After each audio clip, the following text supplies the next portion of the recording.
khát chân dấu biên một mây nắng đơn màu rèn mây nắng ta na giàu na bấm ni cả gần cả thủy nắng ta hậu ni na không khuy bầm mê ai đuổi diễn mây ta khát xin dấu biên mặc mây nắng lươn mù rèn mây nắng ta na giàu na bấm ni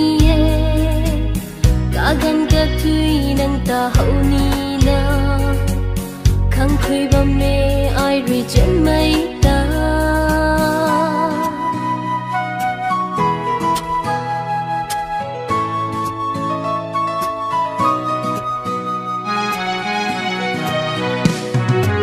giang thuần muốn ở rìu mây lật hâm mơ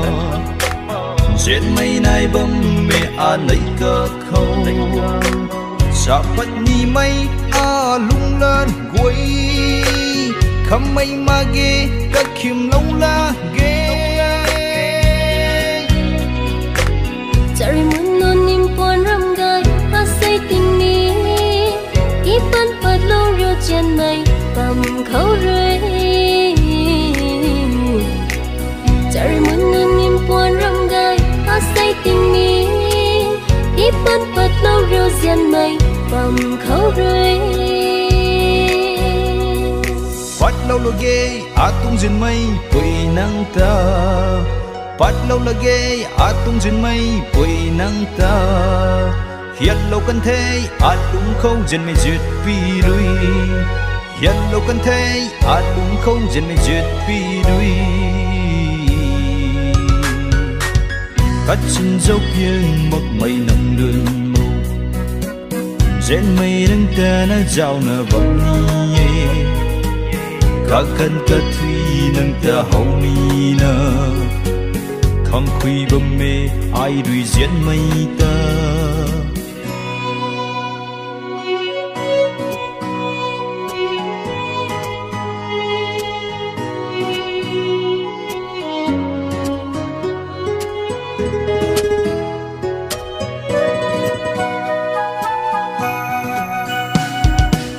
rau quy râm đam thay thủy ma ghê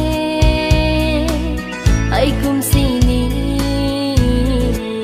muốn cùng tinh thần khát na khâu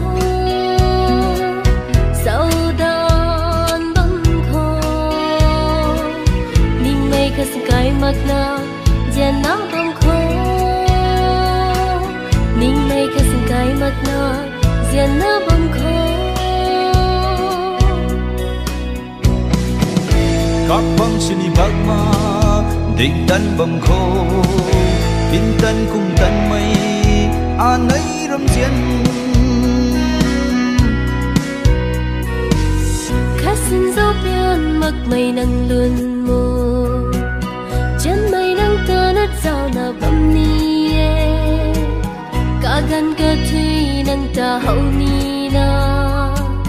khăng khuy bầm mê ai rồi chân mây ta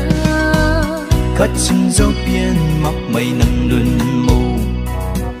rèn mây nắng ta na giàu na bấm ni cả gần cả thủy nắng ta hậu ni na khăng khuy bầm mê ai đuổi diễn mây ta khăng khuy bầm mê ai đuổi diễn mây ta